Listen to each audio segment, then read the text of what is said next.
ဆက်လန်ဆာမှာတော့စိတ်တက္ကသိုလ်ကထူးချွန်ကျောင်းသူလေးကွင်းတယောက်ခတ်တွေ့နေပါတယ်။သူမဟာကိုညမအရင်ကိုရေထဲနဲ့တက်ဖို့ကြိုးစားခဲ့တယ်ဆိုတဲ့ဆွဆွဲချက်နဲ့အကြောင်းထုတ်ခံရမယ့်အခြေအနေကိုရင်ဆိုင်နေရတာပါ။ပတ်ဝန်းကျင်ကကျောင်းသားတွေရဲ့အတင်းပြင်းပြောစံတွေကြားမှာကွင်းရဲဖခင်နဲ့မိတွေဖြစ်သူကိုရောက်လာပါတယ်။ဒါပေမဲ့ဖခင်ဖြစ်သူကသမီးကြီးကိုကာကွယ်ပေးဖို့ထက်အဖွားဖြစ်သူရဲ့အမွေကိုကွင်းကလက်ဝါးကြီးအုပ်ထားတယ်ဆိုပြီးဒေါသထွက်နေတာပါ။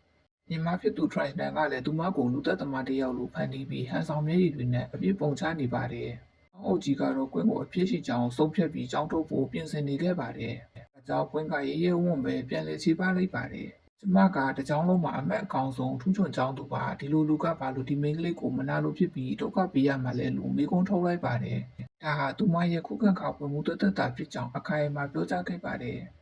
လိုပဲဖြစ်ဖြစ်အကြောင်းအုပ်ကြီးကတော့ဒီအဖြစ်တွေကအကွဲဆိုတဲ့မိန်းကလေးစီမှာတကယ်ကိုအပြစ်ရှိရဆိုတဲ့အကြောင်းကိုပြောဆိုနေခဲ့တယ်။အဲ့ချိန်မှာပဲ Transner ကနေပြီးတော့ကွဲနင်ကနေရအဖြစ်တွေကိုဝန်ခံလိုက်ပါတော့နေရအဖြစ်တွေကိုတကြောင်လုံးလည်းသိနေပြီပဲဟာအခုထိနေပါလို့အဖြစ်တွေကိုဝန်ခံသေးတယ်လေဆိုပြီးတော့ပြောဆိုနေခဲ့တယ်။ဆရာကြီးကလည်းမင်းအခုမင်းရဲ့အဖြစ်တွေတော့ဝန်ခံသေးဘူးလားဒီလောက်တော့မှတကြောင်လုံးသိနေပြီဆိုပြီးတော့ပြောဆိုလိုက်တယ်။အဲ့ရှင်တွေအားလုံးကိုစာပြင်ကနေပြီးတော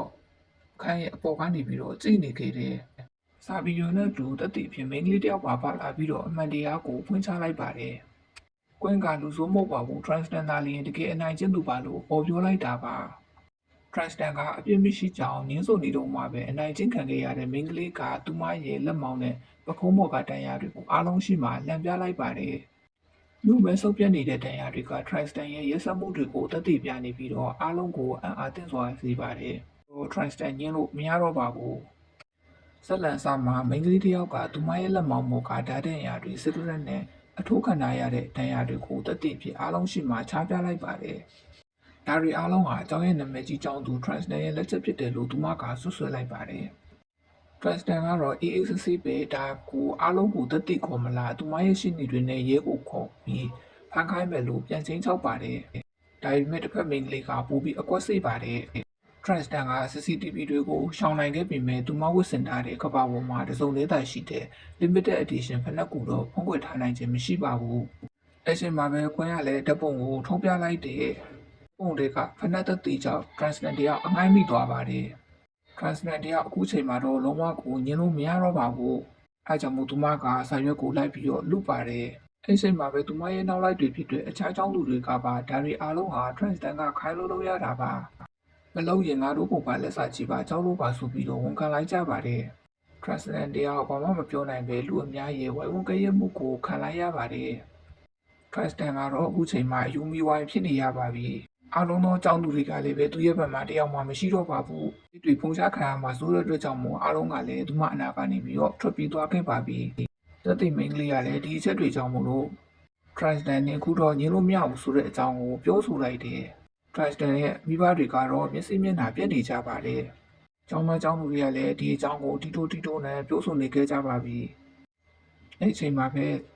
Transner တယောက်ကတော့မျက်နှာငယ်လေးနဲ့ကျောင်းအုပ်ကြီးကိုကြည့်နေခဲ့တယ်။ကျောင်းအုပ်ကြီးကတော့ဒီကိစ္စကိုဖြေရှင်းပေးမယ်လို့ပြောနေပေမဲ့ကျောင်းသားတွေကတော့ဒေါသတကြီးနဲ့ Transner ကိုကျောင်းကထုတ်ပစ်ဖို့အော်ဟစ်တောင်းဆိုနေကြပါတော့တယ်။ဆက်လက်လေးစားလိုက်တာနဲ့ကျောင်းဝင်းထဲမှာဆူညံပွက်လို့ရနေတဲ့မြင်ကွင်းကိုတွေ့ရမှာပါ။ကျောင်းသားတွေအားလုံးက Transner ကိုကျောင်းထုတ်ဖို့ဝိုင်းဝန်းအော်ဟစ်တောင်းဆိုနေကြပါတယ်။ကျောင်းအုပ်ကြီးကလည်းချိန်နေတွေအရ Transner ကိုကျောင်းမှာဆက်ထားဖို့ဖြစ်နိုင်တော့ကြောင်းနဲ့အမှန်တရားကိုစုံစမ်းပြီးတော့ကျောင်းလုံးသိအောင်ကြော်ညာမလို့ပြောကထွက်ခွာသွားပါတယ်။ဒီကြားထဲမှာ Transner တယောက်သူ့ဖေစီကိုအာကိုတရှိနဲ့သွားခဲ့ပေမဲ့ရလက်ကတော့မျိုးလင်းထားသလိုဖြစ်မလာခဲ့ပါဘူး။ Transner ကသူတစ်ပါးကြောင့်အဲ့လိုပြန်လဲပြီးတော့တုံ့ပြန်လိုက်ရတာဆိုပြီးတော့ဘယ်တော့ပဲရှင်းပြသူ့ဖေကတော့နားမထောင်ခဲ့ပါဘူး။ကွင်းကတော့ဒီဖြစ်ပျက်တွေကိုလက်ပိုက်ပြီးတော့ကြိတ်နေခဲ့ပါတယ်။သူမရဲ့မိတွေဖြစ်သူကလည်းဟန်ဆောင်မျက်ရည်တွေနဲ့ကြားတဲ့ကကြောက်တုံနေတယ်လို့အခြားမိန်းကလေးတွေကလည်းအဖိုးရည်သနာဖြစ်တိုင်းသူတစ်ပါးကိုနင်းချလို့ရလာဆိုပြီးတော့အလောင်းပြောင်းနေကြပါတယ်။အဲ့ချိန်မှာပဲကွင်းကတက်တဲ့မိန်းကလေးကိုလက်ဆွဲပြီးတော့ခေါ်ပြလိုက်တဲ့အတွက်ကြောင့်မလို့ Transner တယောက်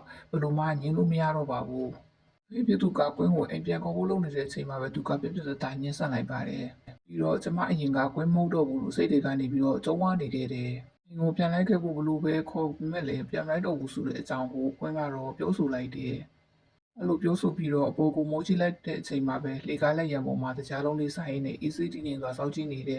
စာပီယုံကိုတွေ့လိုက်ရပါတယ်။စာပီယုံကလည်းကွင်းကိုပြုံးပြီးတော့ကြည့်နေခဲ့ပါတယ်။ခုတော့ကွင်းတရားအားကိုးရသွားခဲ့ပါပြီ။ အဲကြောင့်မို့ကြည်နဲ့တလူမျိုးကွင်ကပြုံးနေခဲ့ပါတယ်။ကျောင်းအုပ်ကြီးတောင်ရိုးသေးသေးဆက်ဆံရတဲ့ဒီလူချင်းမင်းကဘသူတော့ရောက်လာတာလဲ။နှွေးတဲ့လူကိုလာပြီးအားပေးတာလို့သူကခက်အေးအေးပဲပြောလိုက်ပါတယ်။အိမ်နောက်မှာတော့ဇာဗီယိုနဲ့ကျောင်းအုပ်ကြီးတို့ကအပြန်အလှန်စကားတွေနှုတ်ဆက်ပြောဆိုနေခဲ့ကြတယ်။ရုတ်တရက်ကွင်းရဲ့ခုံကိုဖတ်လိုက်တဲ့ဇာဗီယိုရဲ့ပြုမှုကြောင့်ကျောင်းအုပ်ကြီးရောအခြားလူတွေကပါအံ့ဩသင့်ပြီးတော့ကြောက်ရွံ့သွားကြပါတယ်။ကျွန်တော်မိန်းကလေးကိုရန်စားတဲ့သူမှန်သမျှတန်မိုးပြန်ပေးရမယ်လို့ဇာဗီယိုကကျောင်းအုပ်ကြီးကိုသတိပေးလိုက်တယ်။ကျောင်းအုပ်ကြီးကိုလည်းအသက်ကြီးပြီမို့လို့အနားယူဖို့ချိန်တန်ပြီးလို့ပြောကကွင်းကိုခေါ်ဆောင်သွားခဲ့ပါတော့တယ်။ရှင်တွေကတော့လုံးဝပြောင်းလဲသွားပြီဖြစ်တဲ့အတွက်ကြောင့်မို့ကွင်းရဲ့လက်စာချမှုတွေကအခုမှစတင်တော့မှပဲဖြစ်ပါတယ်။ဇာဗီယိုကကျောင်းအုပ်ကြီးရဲ့ငကတန်ကိုလက်ကင်လိုက်ပြီးကွင်းနဲ့ဇာဗီယိုတို့ကခန်းရဲ့ပြင်ကိုထွက်သွားကြတယ်။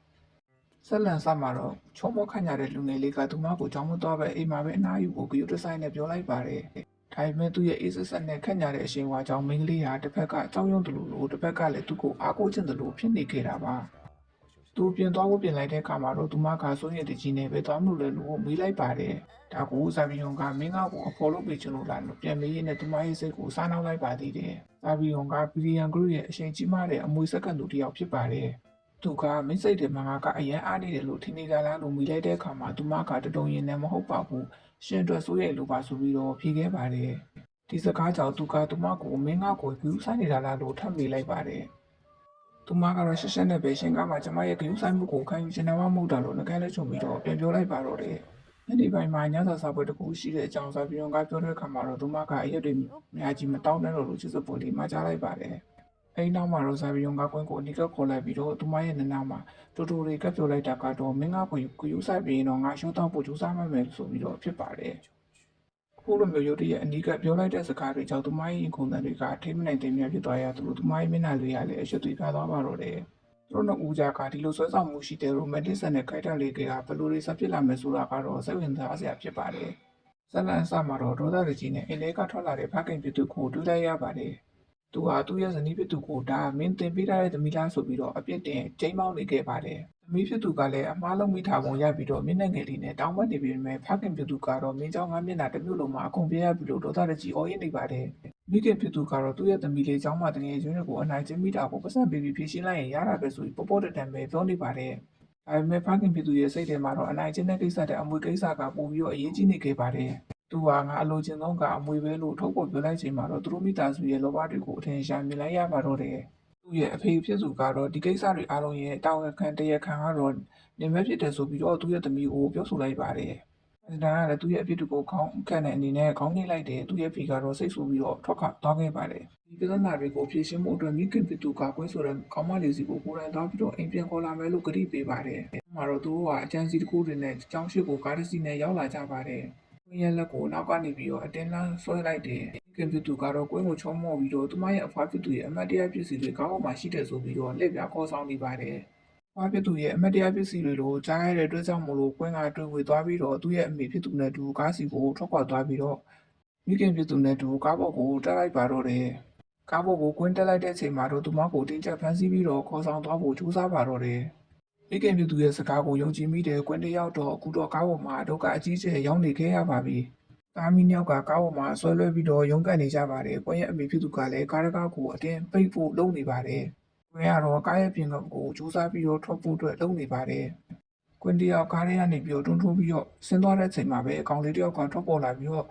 ကွင်းကိုအတင်းချုပ်ကန်လိုက်ပါတယ်။ချုပ်ကန်ပြီးတော့ကားကိုအတင်းပြန်တက်ဖို့အတွက်ကြိုးစားနေပါတယ်။လိုမျိုးကွင်းတယောက်အတင်းကျပ်ရုန်းကန်နေရတဲ့အချိန်မှာပဲဝှစုံပြင်းတဲ့သူစုရောက်လာပြီးတော့သူမကိုကယ်တင်ဖို့ကြိုးစားလိုက်ပါတော့တယ်။သူ့ကိုချုံနှောင်ထားတဲ့လူငယ်ကတော့ကွင်းကိုလွတ်ပေးခြင်းမရှိခဲ့ပါဘူး။မိခင်ရင်မဟုတ်တဲ့ထိုမျိုးသမီးကဒါငါသမီးငါပြန်ခေါ်သွားတာဘာဖြစ်လဲဆိုပြီးတော့ရန်လုံးနေပေမဲ့ကယ်တင်ရှင်လူငယ်ကငါတို့သခင်မလေးရဲ့မိခင်ကဆုံးသွားတာကြားလာပြီးမင်းကဘယ်ကယူချက်ကြောင့်မိမလဲဆိုပြီးတော့ပြပြတသားတုံ့ပြန်လိုက်ပါတယ်။မိခင်ဖြစ်သူကတော့စိတ်ပြက်လက်ပြက်ဒေါသဖြစ်ပြီးတော့ကြံ့ရေးခဲ့ပါတော့တယ်။